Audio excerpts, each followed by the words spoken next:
So the Las Vegas Raiders general manager John Spytek was recently on a podcast, and he had some very interesting things to say about Ashton Jeanty and some of the things his son said, and basically the way he responded to his son kind of hinted what he might actually think about the running back position, and specifically about taking Ashton Jeanty with the 6th overall pick.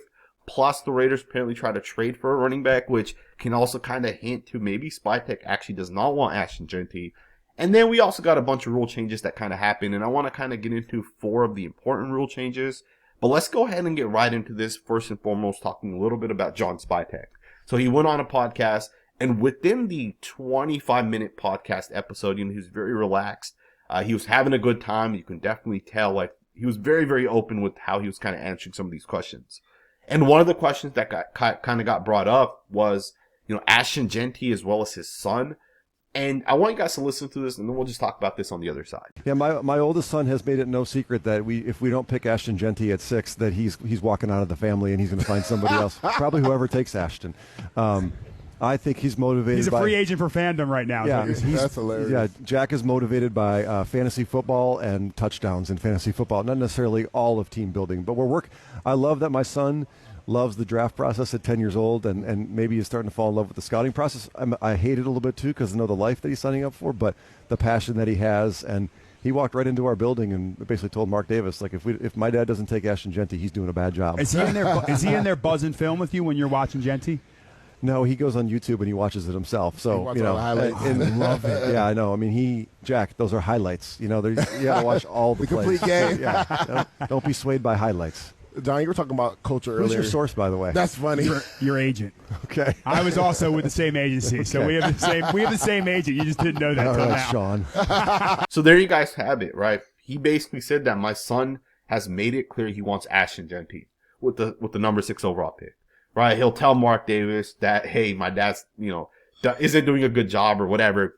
But in all that, he also did say 2 specific quotes, and they happen at different points. The first one was that, hey, my son is motivated by fantasy football, not necessarily team building. To me, that right there alone is kind of interesting if you think about it. My son's motivated by fantasy football and touchdowns, not necessarily team building. The other part that he said was, hey, does your son watch tape? That was a question that was asked to Spytek, and he quickly responded that he does not watch tape. My son goes to YouTube and essentially watches highlights. And he said, hey, Jack, those are highlights. You have to watch all of the tape. Don't be swayed by highlights. And to me, that's just very, very interesting that John Spytek would say that. Because again, as I step back, I think about the fact that John Spytek went to the Boise State Pro Day. He was the only general manager there. And remember, that Pro Day that happened was also the same day that LSU and Ohio State had their Pro Days. And those 2 teams have 30 NFL prospects, right? Guys that will either be drafted or UDFAs. And Boise State has 2. And it was already kind of weird that John Spytek went to the Boise State Pro Day.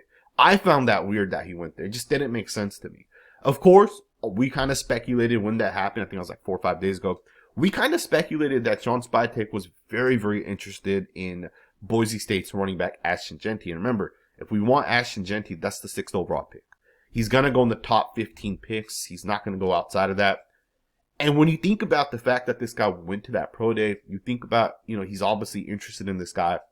It makes you really think, is he really interested, or is he just trying to set up a different team to trade in front of the Raiders to take Ashton Jeanty, or if not, trade with the Raiders, right? Maybe he feels like, hey, the Bears really, really, really want Ashton Jeanty. Or maybe there's another team that might 100% be invested in this running back. Right, we know that Ben Johnson obviously went to the Bears. Ben Johnson's had a really, really good running back in Jamar Gibbs. They also drafted Gibbs in the 1st round, right? Some people were kind of surprised with the pick when it happened. But maybe Spytek's trying to bait one of these other teams. The fact that he went to the Boise State Pro Day over the other 2 teams was interesting. The fact that he made these comments, and to me, what looks like it's kind of a loose environment as he's talking here, right? It's interesting however you look at it. If you're asking me my thoughts and opinions on this, I think what John Spytek is saying is 100% facts. He said that his son is motivated by fantasy football and touchdowns and not team building. To me, that's a fact. We know that if you want to be a great team, if you want to win Super Bowls, it starts in the trenches. If you have an elite O-line or an elite D-line, that's going to help you get over the top. And then if you have an elite D-line, let's say, for example, then you have to have a really good O-line to be able to kind of match that. And that's going to help you get over the top. To me, the Raiders right now don't have an elite quarterback that can just push them down. Now, we have a really good quarterback in Geno Smith, but you got to protect him. And I'll be the first to tell you guys, the Raiders' offensive line is not good right now, right? Or at least it hasn't proven that it could be a top 10 offensive line. Jackson Powers-Johnson is going to be one of the top 2 or 3 centers. Colt Miller is a top 20 tackle, right? He's a really good tackle. And those 2 guys are the 2 guys that I have confidence in. But I don't have confidence in either guard positions, and I don't have confidence in DJ Glaze today. Of course, DJ Glaze might prove himself to be the long-term franchise guy, but, you know, I've watched tape for years, and I can tell you guys right now, you know, when I watch Christian Darrisaw his rookie year, when I watch guys like Penei Sewell and Rashawn Slater in their rookie years, you could just tell those guys were going to be really, really good players down the line, right? You just saw the movement. You just saw the football awareness. You saw how these guys handled all the different pass rushers they go up against. And trust me, I have an entire Football Scout channel where I watch these guys, and I did film breakdowns pretty much weekly of a lot of these guys on that channel. You could tell with certain guys that they're going to be really, really, really good. And with DJ Glaze, I just don't see that, right? I don't see that elite movement, right? And I don't know any offensive tackle in the NFL right now that's considered an elite tackle that doesn't move well, right? And DJ Glaze doesn't really show that to me. Now, maybe that was because he was a rookie. Maybe he'll get better in year 2. Maybe he'll develop into that starting tackle. John Spytek did say something regarding DJ Glaze, right? He was asked about the right tackle position. And he did say, hey, we have DJ Glaze. But he did also follow it up saying we have 8 to 9 picks. And we'll look to add competition as well. Also, the Raiders did bring in 2 offensive tackle prospects. They brought in Will Campbell for a visit, and they also brought in Charles Grant for a visit. Those are guys that you might have to take with the 6th overall pick. There's a possibility that if teams look at those guys as guards, they might both be there in the 2nd round. Do keep in mind that there's been a huge thing that's kind of happened where at the combine, people's arm lengths were apparently not measured properly. And maybe that's why the Raiders wanted to bring in Will Campbell. Maybe the 32 1/4 inch arms that he has, maybe that wasn't correct, right? So maybe the Raiders want to kind of remeasure. But my point in saying all that is the Raiders' offensive line's not really shored up at this point. And I'm not 100% confident with where this team kind of is on the O-line. And if you ask me, we have an elite D-line, but you got to have an elite O-line as well. You got to have weapons on offense as well. And yes, Ashton Jeanty is a weapon, but without a good O-line, will he have success? It's an interesting question, however you look at it. We will see what ends up happening as we kind of go forward. Now, interestingly, the Raiders did try to trade for a running back. There's a report out there that the Raiders were interested in Kenneth Walker. This was reported by Hondo Carpenter. Hondo Carpenter said, you may remember I talked about the fact they were trying to trade for a running back, and any word kind of leaked and eventually got out. It was Kenneth Walker, Hondo Carpenter said. And I think I saw Kenneth Walker's name a couple different times as well. Again, it's not 100% confirmed, right? But I do think that the Raiders were actually interested in potentially bringing a guy like Kenneth Walker because Pete Carroll did draft this guy. I think he was a 2nd round pick when they brought him over. That was Pete Carroll's. I think it was Geno Smith's first year actually starting. Pete Carroll had 2 years with Kenneth Walker, and this most recent year, Walker kind of struggled, right? He only averaged like 3.7 yards per attempt. So I don't think the value is super high, and he's in his final year with the Seahawks. It's a contract year. They have another running back as well that they could potentially use. So, there is a chance when Kenneth Walker does get traded for the Seahawks. It doesn't cost them anything. And they do end up saving about $2.6 million. Now, there's nothing guaranteed. They do have a prorated signing bonus. I guess they would incur a $829,000 dead cap. But they can save almost $2 million moving off of Kenneth Walker. And they could probably get like a 4th or a 5th round pick for him. And I think for the Raiders, unless you can get a better running back in the draft in like round 4 or 5, which I think it is possible, I think Kenneth Walker would be a good running back to bring in. I don't know what John Spytek truly feels about the running back position. But based off of some of the comments, I do also think that other positions definitely matter more. Part of team building is not watching highlights, right? I agree 100% with that. You got to build the offensive line, and John Spytek's already kind of done that with the Buccaneers. And I think for the Raiders, the offensive line is not, we can go in and there's potential, and it might be good, it might be a top 15 O-line. But the other side of that also is they're going to have so many games where they struggle. If we play the Eagles defensive line will crush the Raiders offensive line. You play another team like the Bears, who are very, very, very deep on that defensive line. They have good defensive tackles. They have 3 good defensive ends. the Raiders are going to struggle to block them. Geno Smith's going to have bad games against those teams. And the thing is those teams, right, with good defensive lines are generally the teams that are going to be in the playoffs.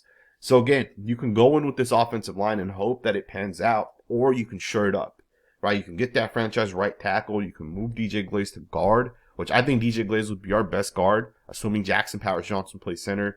I think DJ Glaze would easily start at one of the guard positions, right? I think he's better than all the other guys that we kind of have.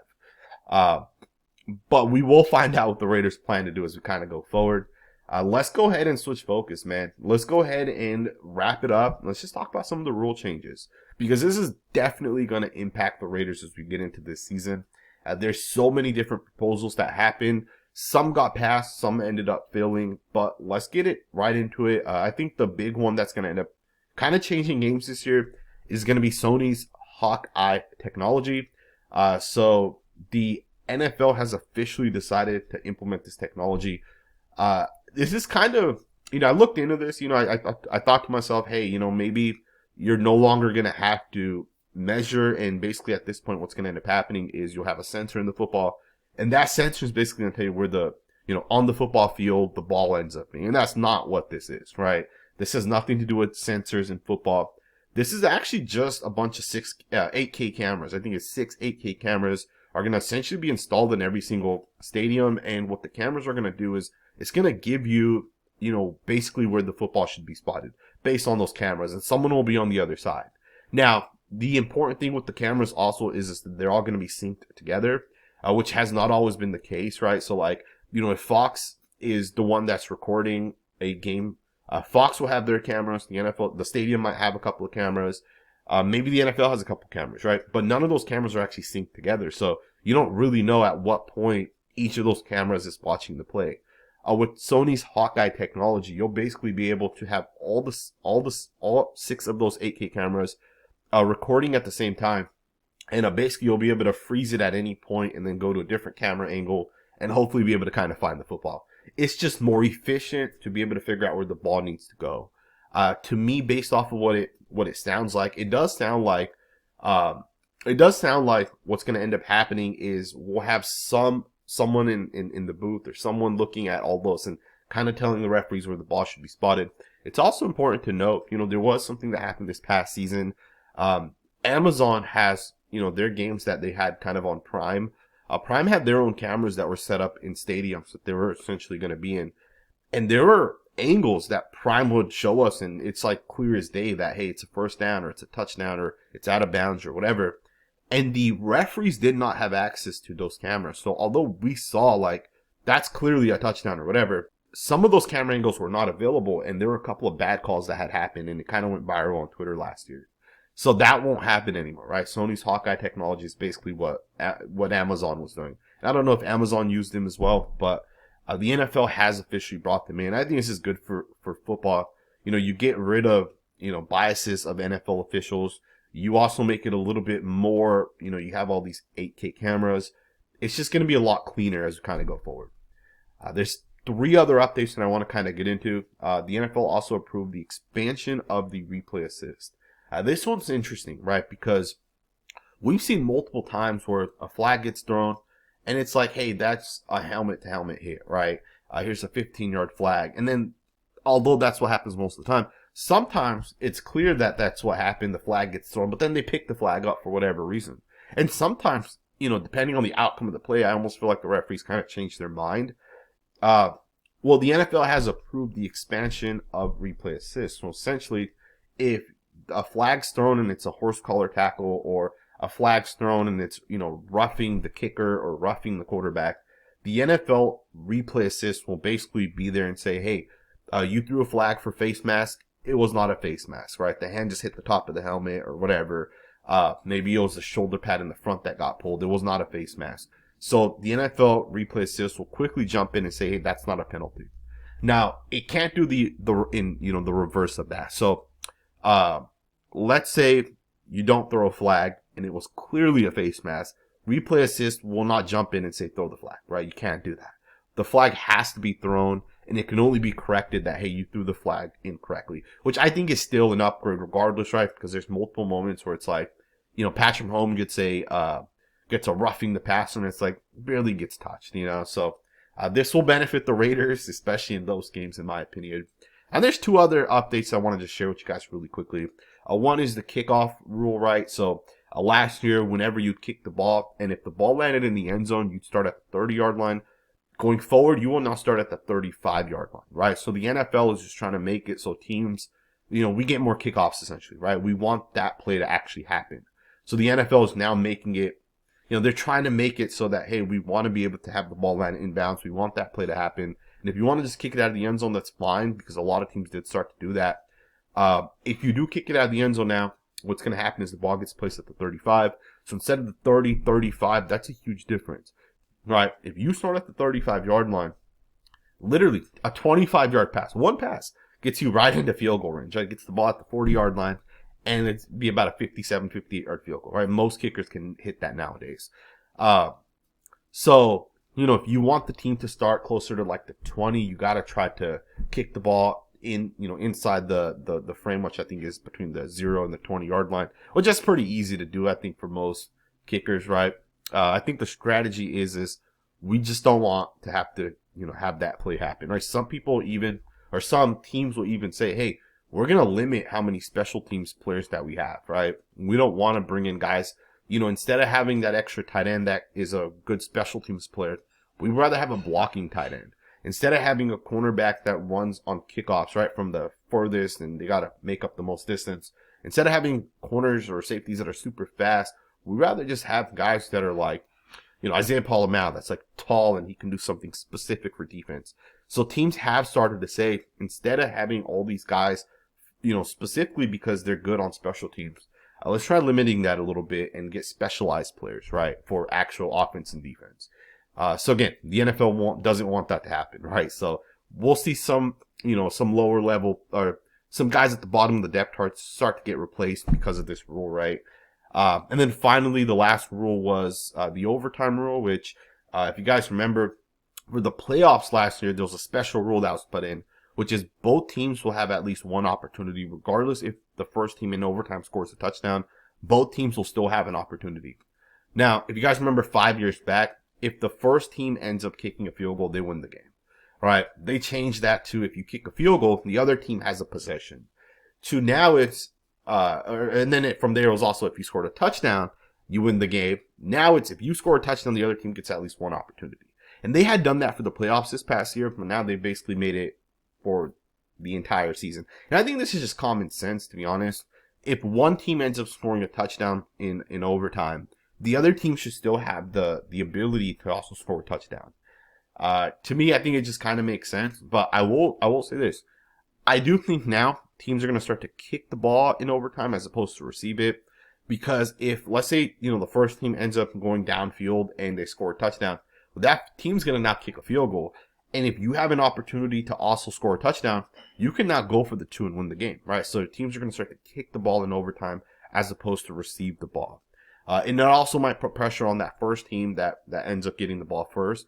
It might put pressure on them to say, hey, we need to go for the 2 because we know this other team has went for the 2.